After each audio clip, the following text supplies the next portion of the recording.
The city of Oakland says it's getting tough on sideshows. The new measure is close to becoming law. It would require the city to go after those responsible for holding and participating in the reckless events. Crown 4's Terisa Estacio spells out what the city is hoping to accomplish with this new law.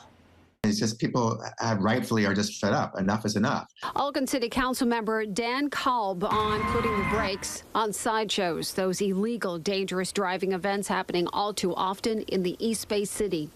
In a unanimous vote Tuesday, the council passed a new ordinance that would make it a crime to organize and facilitate a sideshow, along with several other measures to try and decimate the problem. You get fined. You could even get, a misdemeanor jail time. More likely, you would get a fine, but the fines can add up, and it's not going to be cheap. At the beginning of the month, OPD towed more than 80 cars after a sideshow. The council member says having to deploy officers to help break up sideshows affects public safety. As the police have to show up in large numbers because it's a very large crowd, and then that means those police officers are taken off from responding to the 911 calls that are out there during that period of time.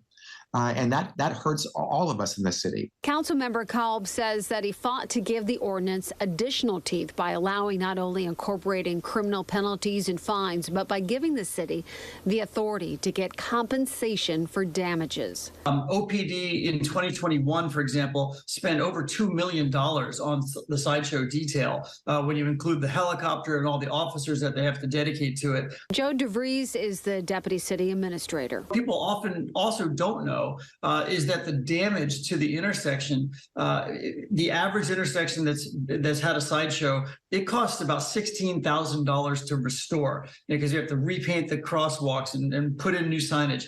And that's an average. And so for these larger events, the damage can be even larger. We're going to try to deal with it the best we can, and we think this new law will deter this inappropriate and dangerous behavior. The city will have a final vote on the ordinance in June, and Councilmember Kolb says that it can go into effect immediately afterwards. Terisa Estacio, Crown 4 News.